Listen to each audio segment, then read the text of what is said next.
The very first and the most important, again, of the big ideas is we have to embrace learning as our fundamental purpose. So we make a shift away from our traditional focus on teaching to a focus on learning. One of our great friends and associates, Mark Johnson, he's a superintendent in Sanger, California, puts it this way.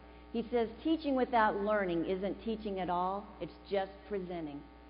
So is our focus on teaching or is our focus on learning in the classrooms? If we meant it that learning is our fundamental purpose, then the conversations within our school would be very specific and they would shift away from that traditional focus of a teacher sitting in a classroom, looking at the lesson planning document, trying to decide, what am I going to teach? How will I teach it? How much time will I spend? What materials will I use to teach it?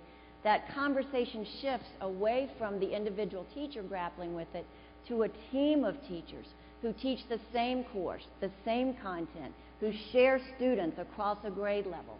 And they're working together and they're delving not into the questions of teaching, but rather into the questions of learning.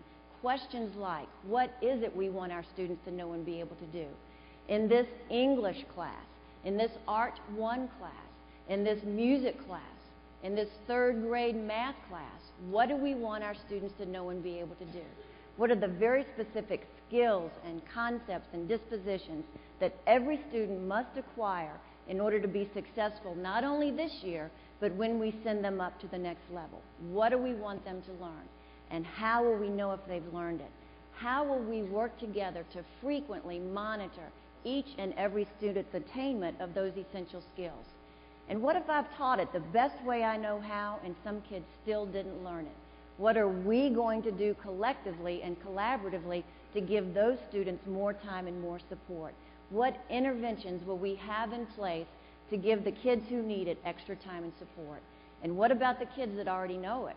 Are we extending and enriching their learning to help them move to the next level as well? These are the questions that drive the work of members of professional learning communities.